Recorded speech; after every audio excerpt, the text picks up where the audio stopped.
I'm Lori from Wine Expert. Today we're going to make a spiced roasted butternut squash soup. We've chosen this recipe because it's the perfect pairing for our South African Voigné Chenin Blanc Roussanne. This is a great recipe because of its versatility.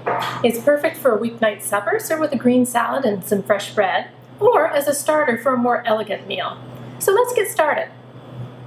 I've preheated the oven to 375 degrees, and now we're going to mix the spices for the squash. We're going to start with 2 tablespoons of olive oil. And to that, we're going to add 1 tablespoon of minced fresh ginger.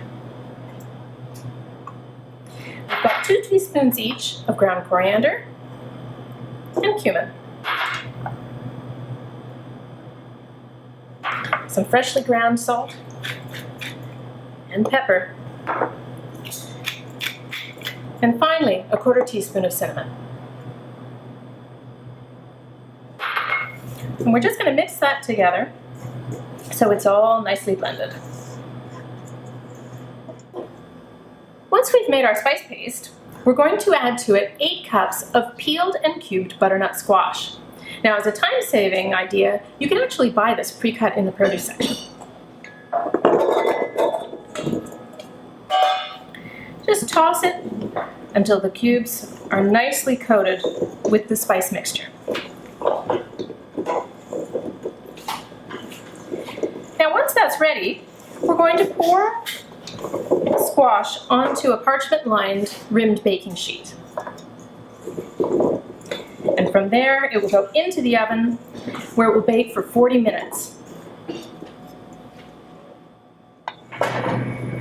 While the squash is roasting, we're going to heat the remaining olive oil in a large pot. You can use a Dutch oven or a large stock pot.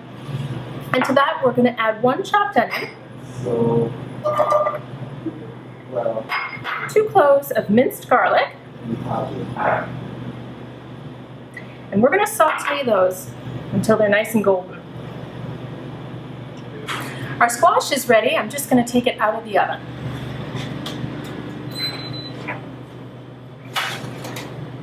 Oh, look at how beautiful that is. And it's so fragrant.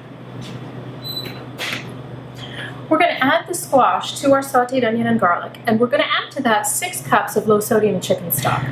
The soup has come to a boil, so now I'm going to take an immersion blender to puree it until it's smooth.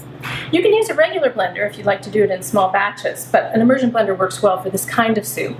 One tip is make sure that your blade is submerged before you turn it on.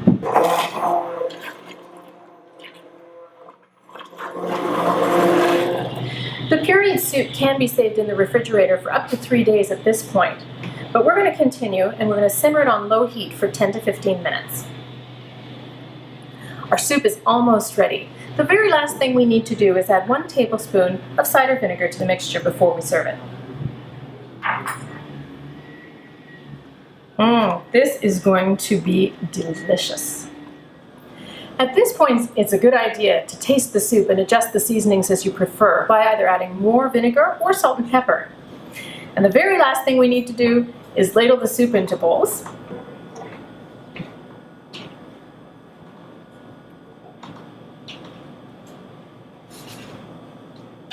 And garnish the soup with a dollop of sour cream